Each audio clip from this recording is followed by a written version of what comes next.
Imagine two people earning the exact same salary today. I mean, we're talking same neighborhood, same kind of car, pretty much identical monthly bills. If you looked at them from the outside, you'd probably think the playing field is completely level, right?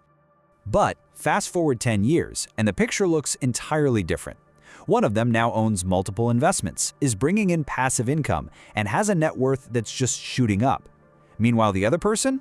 They are still trapped in that exact same stressful paycheck-to-paycheck cycle they were in a whole decade ago. So what actually changed between them? You really have to ask yourself what caused this massive divide. Because when you dig into the data, it wasn't a sudden stroke of luck. No one won the lottery here, and it wasn't even about who had a higher intelligence.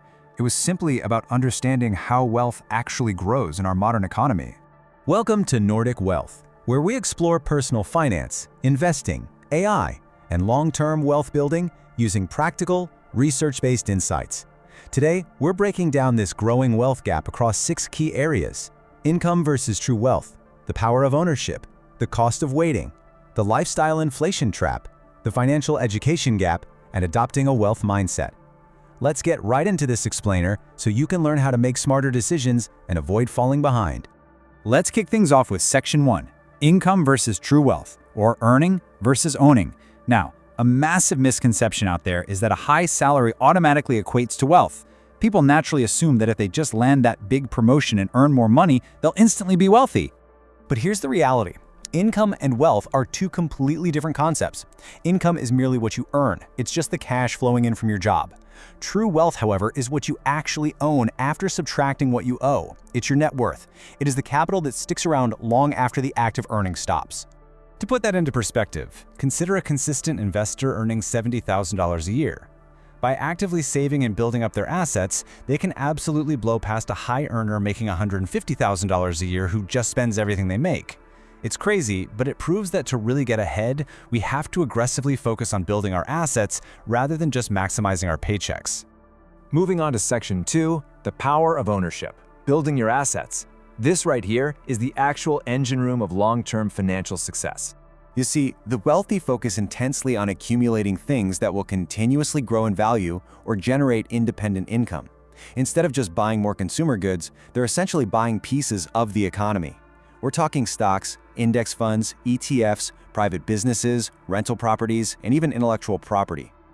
The crucial takeaway is this: when you exchange your time for money, your income comes to a dead halt the exact second you stop working. You have to be physically present to earn. But owning assets, that allows your money to keep creating value entirely in the background.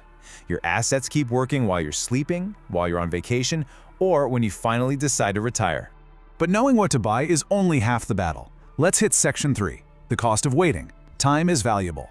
Because the ultimate trap isn't necessarily picking a bad stock or a poor real estate investment. It is simply waiting too long to begin.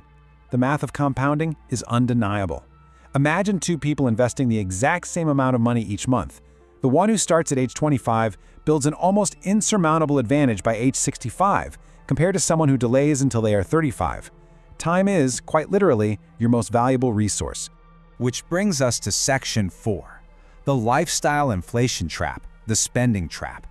This is a super subtle phenomenon that catches so many hardworking, successful people completely off guard. Here's how it usually goes. You get a raise, and what happens? Step 1, you receive that extra cash. Step 2, you decide to rent a much bigger apartment. Step 3, you finance a brand new car. And Step 4, you start booking luxury vacations and stacking up expensive subscriptions. Look, there is absolutely nothing wrong with enjoying your success. But the challenge happens when every single pay bump immediately vanishes into escalating lifestyle expenses instead of investments. The wealthy increase their investments first before they inflate their lifestyle. And if this sounds difficult, remember we're often fighting an uphill battle. That brings us to Section 5, the financial education gap, closing the gap.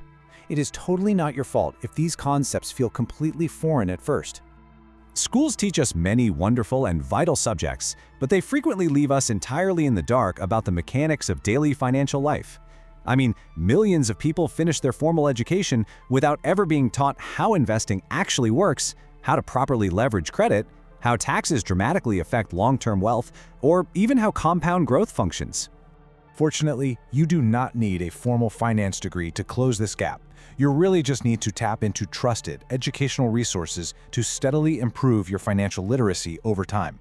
Books, targeted explainers, just like this one, and reliable financial channels give you everything you need.